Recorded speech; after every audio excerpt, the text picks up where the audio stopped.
Om Swastiastu. Perkenalkan, nama saya I Gusti Komang Agus Angga Putra Widiarta dengan NIM 201 103 1006 dari Prodi Pendidikan Guru Sekolah Dasar Rombel 20. Pada kesempatan kali ini, saya akan membahas mengenai ulasan video saya, yaitu mengenai tampilan video yang pertama yaitu bocah berhati malaikat dan juga yang kedua mengenai pranayama. Mengenai video yang pertama, yaitu bocah berhati malaikat melalui acara Kick Andy. Tidak ada alasan apapun yang dapat menghentikan niat baik seseorang untuk membantu sesama. Tidak peduli bahwa dia dewasa ataupun juga dia anak-anak. Tak peduli walaupun dia kaya ataupun dia juga miskin, karena yang terpenting adalah niat yang tulus, ikhlas untuk membantu sesama. Seperti halnya narasumber Kick Andy dalam episode Bocah Berhati Malaikat, yang mana dalam episode ini Kick Andy menghadirkan anak-anak yang berjiwa sosial dan memiliki hati yang mulia. Narasumber yang pertama yaitu Wajendra Hanif Athoillah Lutfi, atau biasa dipanggil sebagai Han Han. Han Han adalah atlet taekwondo yang banyak menjuarai pertandingan, baik itu di tingkat kota, provinsi, maupun juga nasional. Kecintaan yang mendalam pada dunia olahraga menggerakkan hati Han Han untuk menjalankan misi kemanusiaan demi menggalang dana untuk membantu sesama. Han Han rela melakukan aksi triathlon yaitu berenang, bersepeda, dan berlari secara estafet tanpa jeda. Dengan dukungan Lutfi Kurnia sang ayah, Han Han pun berhasil mewujudkan misi kemanusiaan tersebut pada 2 Mei 2019 lalu.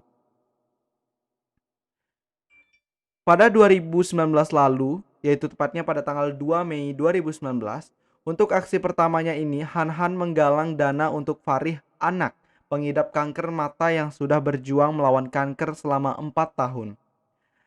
Han Han dibantu sang ayah yaitu Lutfi Kurnia telah membuat sebuah penggalangan dana melalui website kitabisa.com. Aksi kemanusiaan anak pertama dari dua bersaudara ini akan terus dilakukan, bahkan Han Han berharap lebih banyak lagi orang-orang di sekitarnya yang juga peduli untuk menolong sesama. Narasumber yang kedua yaitu Aril. Aril merupakan bocah 12 tahun yang berasal dari keluarga prasejahtera. Walaupun dia berasal dari keluarga prasejahtera dengan keterbatasan ekonomi, itu bukan menjadi penghalang baginya untuk berbagi kepada sesama. Penghasilan sang ayah sebagai buruh bangunan terkadang tidak cukup untuk memenuhi kebutuhan Aril dan 7 saudara kandungnya. Namun, kondisi tersebut tidak menghalangi Aril untuk ingin berbagi terhadap sesama, di mana setiap harinya Aril menyisihkan uang jajannya untuk memberikan kepada masyarakat yang ia setorkan melalui komunitas Laskar Koin 1000 yang nantinya akan disalurkan untuk berbagai kegiatan-kegiatan sosial. Pada video tersebut, Kick Andy juga telah menghadirkan pendiri dari komunitas Laskar Koin 1000 itu, yaitu Ajri Fatur Rahman.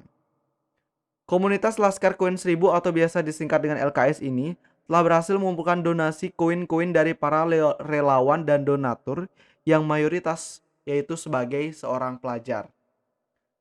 Komunitas Laskar Koin 1000 atau biasa disingkat LKS ini digagas dan didirikan oleh Ajri Fathurrahman untuk membantu masyarakat kurang mampu khususnya di Kota Bogor, Provinsi Jawa Barat. Berikutnya, yaitu narasumber yang terakhir. Narasumber terakhir pada episode Kick Andy kali ini adalah Luis Jos Dario Romero. Luis Jos Dario Romero ini biasa dipanggil sebagai Luis dalam kesehariannya. Yang mana Luis ini adalah seorang bocah kecil berusia 9 tahun yang mempunyai kepedulian kuat untuk berbagi kepada sesama, terutama yaitu peduli terhadap opa dan oma yang berada di kawasan tempat pembuangan akhir atau TPA Bantar Gebang, Bekasi, Jawa Barat. Nah, nilai yang terkandung dari ketiga narasumber tersebut yang mana tidak ada alasan apapun yang dapat menghentikan niat baik seseorang untuk membantu sesama, termasuk perihal umur. Baik itu tua ataupun muda, itu bukan menjadi penghalang kita untuk membantu sesama kita, untuk menolong sesama yang membutuhkan pertolongan kita. Selain itu juga, nilai-nilai lainnya yang dapat saya jabarkan yaitu berupa nilai empati, yaitu peduli terhadap sesama, kemudian senantiasa bersyukur, memiliki semangat juang yang tinggi, serta pantang menyerah. Lalu hal apa yang dapat ditiru dari ketiga narasumber tersebut? Kita bisa contoh pada narasumber yang pertama yaitu Han Han. Ia merupakan seorang anak yang sangat berprestasi.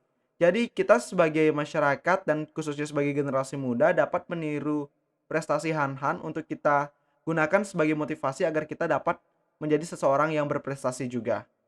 Kemudian kita bisa memiliki jiwa-jiwa sosial, yaitu jiwa-jiwa untuk membantu sesama, serta memiliki sebuah inisiatif. Inisiatif inilah yang merupakan hal yang penting karena tanpa inisiatif kita tidak akan bisa membantu sesama kita yang membutuhkan itu. Berikutnya, ide-ide yang relevan untuk kehidupan sehari-hari. Berdasarkan penjelasan dari narasumber tersebut, ide-ide yang relevan yang dapat kita terapkan dalam kehidupan kita sehari-hari yaitu dengan yang pertama menumbuhkan sikap untuk saling membantu ataupun menolong terhadap sesama. Sebab sikap membantu atau saling menolong ini tentunya akan bermanfaat bagi kita di kemudian hari. Kemudian senantiasa bersyukur di setiap saat, senantiasa memiliki niat untuk berbagi, dan tentunya menikmati hidup.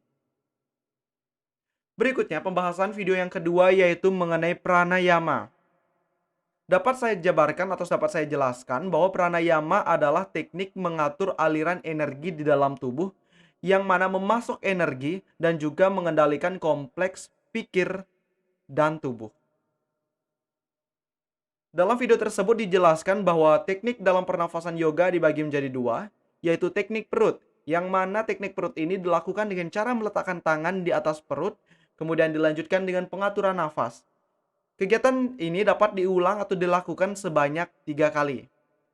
Teknik yang kedua yaitu teknik pernafasan dada, yang mana dilakukan dengan meletakkan tangan di perut, kemudian tarik nafas sembari membuka rongga dada, kemudian tahan nafas, dan terakhir yaitu buang nafas. Lalu, apakah manfaat dari pernafasan yoga ini? Pernafasan yoga ini tentunya memiliki banyak atau beragam manfaat, seperti yang pertama yaitu meningkatkan suplai oksigen ke tubuh, kemudian dapat menyeimbangkan tubuh dengan pikiran dan juga pernafasan. Selanjutnya melepaskan atau merelaksasi dari ketegangan otot, serta sebagai persiapan untuk melakukan gerakan yoga yang selanjutnya. Berikutnya yaitu mengenai Bhastrika Pranayama. Cara melakukan Bhastrika Pranayama yaitu dengan duduk dengan kaki bersilang, kemudian ambil nafas dalam-dalam dan tahan selama 5 detik, kemudian hembuskan. Sekarang, tarik nafas dengan kuat dan buang nafas dengan paksa melalui hidung. Pastikan saat menarik nafas dilakukan dari diafragma. Jaga bahu agar tetap lurus dan dada, leher serta kepala tetap diam saat melakukan gerakan ini. Ulangi gerakan ini selama 30 sampai 45 detik. Kemudian istirahatlah beberapa detik dan ulangi gerakan ini sebanyak 2 kali. Sama halnya dengan pernafasan yoga, Bhastrika Pranayama juga memiliki manfaat-manfaat yang sangat beragam, seperti membersihkan paru-paru, meningkatkan daya tahan tubuh, memperlancar detoktifikasi tubuh, membakar lemak perut, memperkuat otot abdominal, memberikan energi dan merevitalisasi tubuh dan pikiran. Berikutnya yaitu mengenai Anulum Vilom Pranayama. Sebenarnya, Anulum Vilom Pranayama ini dapat dilakukan dengan cara-cara yang sederhana, yaitu dapat dilakukan dengan menarik nafas atau dikenal dengan puraka, dilakukan selama 4 hitungan, kemudian dilanjutkan dengan tahan nafas atau dikenal dengan kumbhaka selama 2 hitungan, dan kemudian menghembuskan nafas atau dikenal dengan Re. Caka yang dilakukan sebanyak 6 hitungan. Manfaat Anulum Vilom Pranayama. Manfaat Anulum Vilom Pranayama ini yang pertama, jika dilakukan di malam hari, Anulum Vilom Pranayama ini bisa menjadi metode relaksasi yang mana nantinya akan berpengaruh terhadap kualitas tidur kita. Kemudian yang kedua yaitu sangat bermanfaat bagi kesehatan mental. Kesehatan mental yang dimaksud di sini yaitu seperti melatih kesabaran, melatih fokus, kendali tubuh, menghilangkan stres, dan juga kecemasan. Baik, demikianlah ulasan video saya, baik itu video yang pertama yaitu dari acara Kick Andy, dan yang kedua yaitu mengenai pranayama. Saya mohon maaf jika ada hal-hal yang kurang berkenan selama penyampaian ini. Semoga penyampaian ini dapat bermanfaat bagi kita semua. Sebagai akhir kata, saya tutup dengan Paramo Santi. Om Santi Santi Santi Om. Terima kasih.